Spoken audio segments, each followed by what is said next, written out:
All right, if you think the left couldn't get any more unhinged, just wait. What you're about to see, guys, is real. Toy Teslas being destroyed, liberal boomers singing protest songs, and yes, someone actually two-stepping with a Nazi sign. Guys, this isn't satire. This isn't The Onion. It's what happens when the radical left runs out of logic and starts throwing tantrums. Watch this.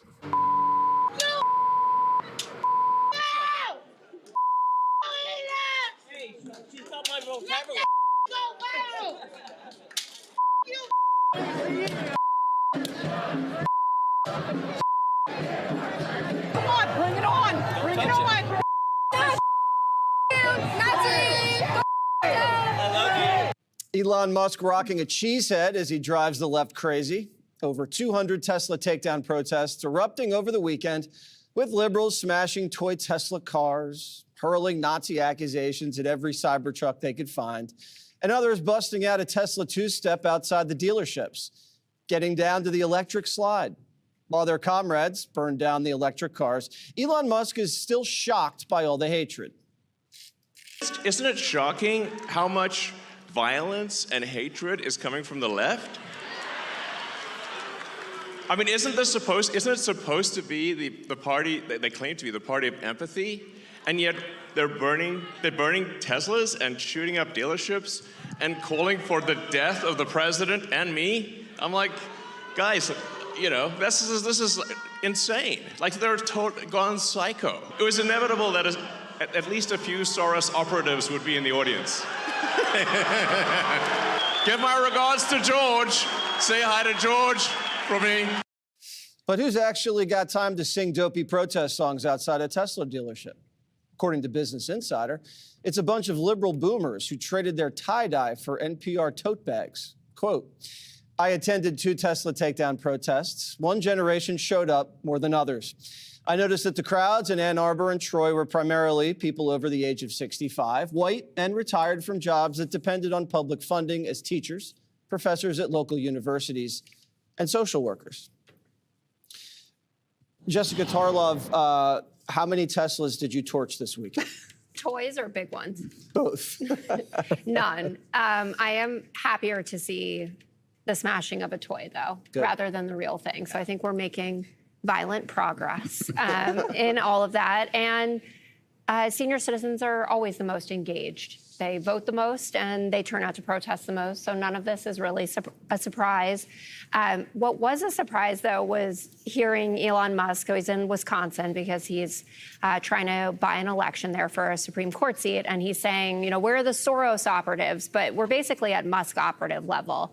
So he's the biggest donor by far and away, nearly $20 million given. And there's a chart that you can all Google and pull up, and it shows the other people who have donated. The Democrats down there at the bottom of it with, you know, a couple $1 million that they've thrown in there versus Musk.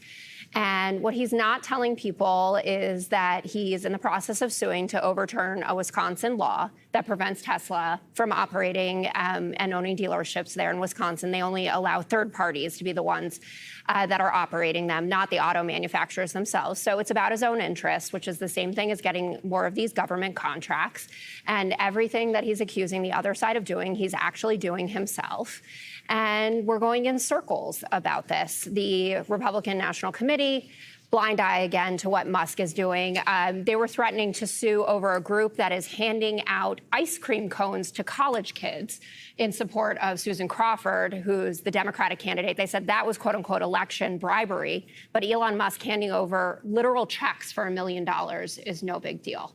Oh, okay. Citizens United, where are you? I don't care. Judge Janine.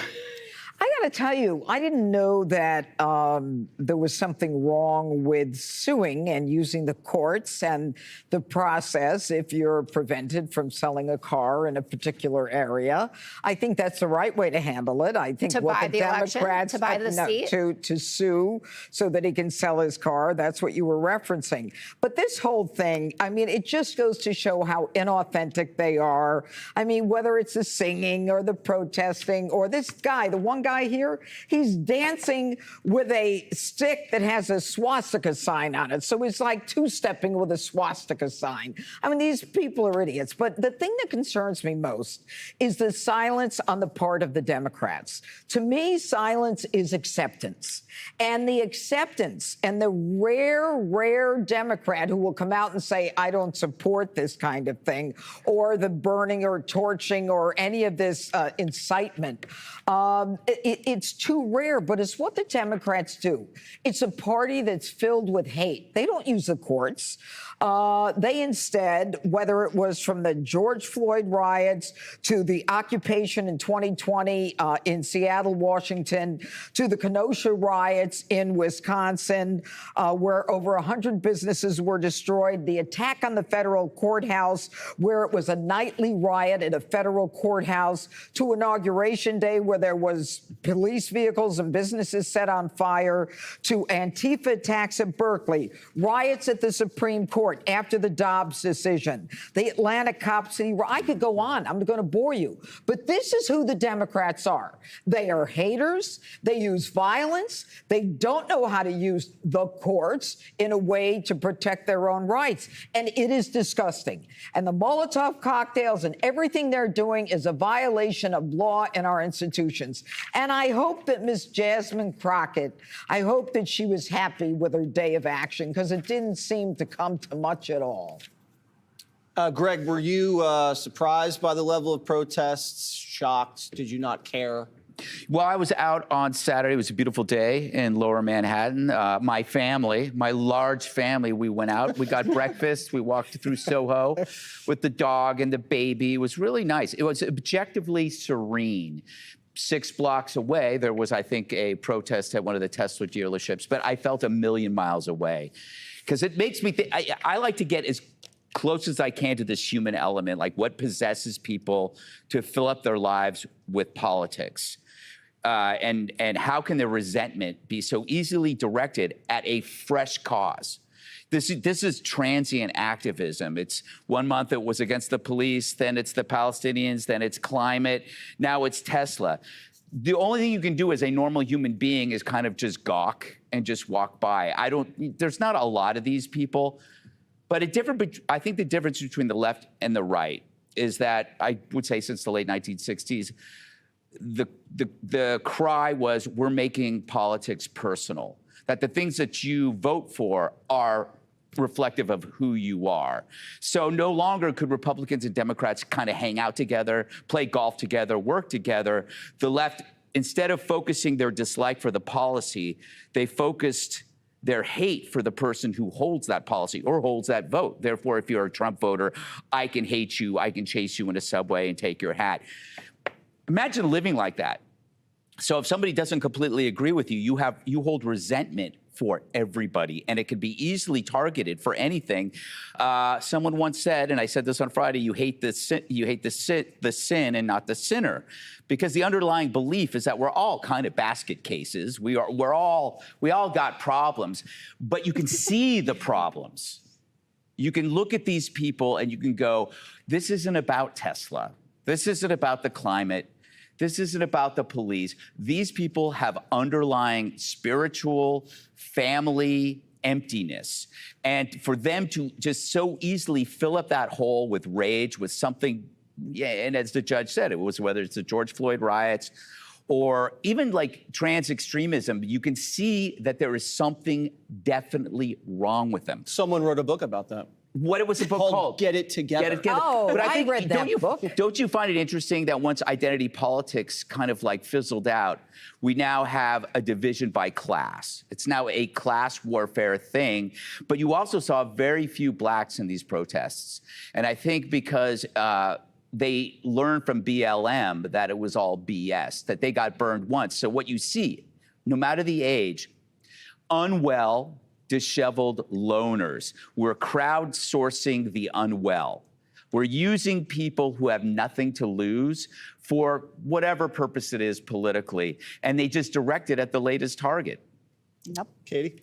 Well, to Greg's point, as the old saying goes, when the only tool you have is a hammer, then everything looks like a nail. And that's exactly what they're doing. Elon Musk is a smart guy. I don't know why he's surprised about this behavior from the left. This has been their standard operating procedure for decades, going back to the Weather Underground, which then got into the university system, which then trained all these people who are now older and retired that to go out, and that violence is okay so long as it's for the right political cause. But there's two types of protesters you're seeing. You're seeing the retired white boomers who are like taking their last stand of activism. But then you're also seeing the trained professional agitators who are getting paid to do this, who are setting these dealerships on fire, throwing Molotov cocktails, getting violent, doing more than keying a car, putting gum on a Tesla. And the only way this is going to stop is when there are consequences for their behavior. So in states like Florida, it's a felony to vandalize a vehicle. So the people are learning a hard lesson there. And in states or cities where the prosecutors are soft on crime, the federal government and DOJ, Pam Bondi, FBI Director Kash Patel have said, we will come after you and throw the book, and we'll treat this like domestic terrorism, because that's exactly what it is. One thing I want to say about the Wisconsin Supreme Court race, Elon has put money into that race, but Susan Crawford has also gotten tons of money from outside groups. And she has openly said she needs to win that seat because she wants to take away 2 congressional seats by redistricting from Republicans. So she's doing it for her own political ambitions, not to uphold the law. So you can argue that Elon has his interests, but so did the Democrats in Wisconsin. I'm just saying he's, by him victim blaming up there and saying, like, I'm the innocent guy here and it's George Soros that's doing this, that it's denying the fact that he's the single biggest money influence in this election. And they also tried he's pretty open about the money influence he's giving. Well, it's not the reason money. for it also. He doesn't get up there and say, oh, I can't, my Tesla dealerships can't operate here. I can't run them. He's not talking about that at all. And Susan Crawford, I don't know, that's like her personal goal. Like she's going to run for the congressional seat, or she understands the control. She has said we need to take the control so we can redistrict, so we can take away Republican seats. And Hakeem Jeffries also has confirmed it. Okay, guys, if you're tired of the madness and ready to push back against this insanity, do me a big favor. Hit that thumbs up like button. It helps out more than you know, guys. I appreciate all the support. The left has lost its mind. Literally. We've gone from burning businesses to burning toy cars. That's the level of derangement, guys, that we're dealing with. They call Elon Musk a Nazi while holding swastikas themselves. Guys, you can't make this up. These aren't college kids. It's literal boomers, retired teachers, retired professors, out smashing toys. This is what decades of leftist indoctrination looks like, guys. Political activism has become a substitute for purpose. Greta Gutfeld nailed it. This isn't about Teslas. It's not about the climate. It's not about Elon. These people are spiritually empty, and they've replaced purpose with rage. 1 week into anti-police, next week, it's free Palestine. Now it's Tesla. This is what transient activism looks like. Question for you guys. Have you ever met someone who makes politics their entire personality? What's the result? Tell me this. See, the silence from the left is deafening. Where's the Democratic leadership condemning this? Where's the media? As Judge Jeanine said, silence is acceptance. And their silence is screaming right now. They lecture us on empathy, tolerance, and then they cheer while Teslas burn. Guys, that's enough. Enough. Why do you think, guys, let me know, why do you think the left gets a free pass for political violence while conservatives get labeled as extremists just for speaking out? Musk is fighting back, and the hypocrisy is glorious. Musk is trying to fight a law in Wisconsin that bans Tesla from owning dealerships, so he gets involved politically. That's his right. But the left loses their minds because he's not their billionaire. Suddenly they care about money and politics. Meanwhile, their own candidate openly says that she wants to redraw maps to take Republican seats. Who's really buying elections here? And guys, if this fires you up like it fires me up, don't just sit back, guys. Jump in. Like, jump into the comments. Let me know what you think. Put your thoughts down below, guys. I want to hear your thoughts. Do you think these protests help or hurt the left? Should Musk keep fighting these battles head on? And guys, if you haven't already, hit that subscribe button, turn on the notifications, consider becoming a channel member to support this kind of bold, no holds barred commentary, guys. We're just getting started with the channel. Appreciate everybody's support. We're going to keep it coming, guys. I'll see you later with another update.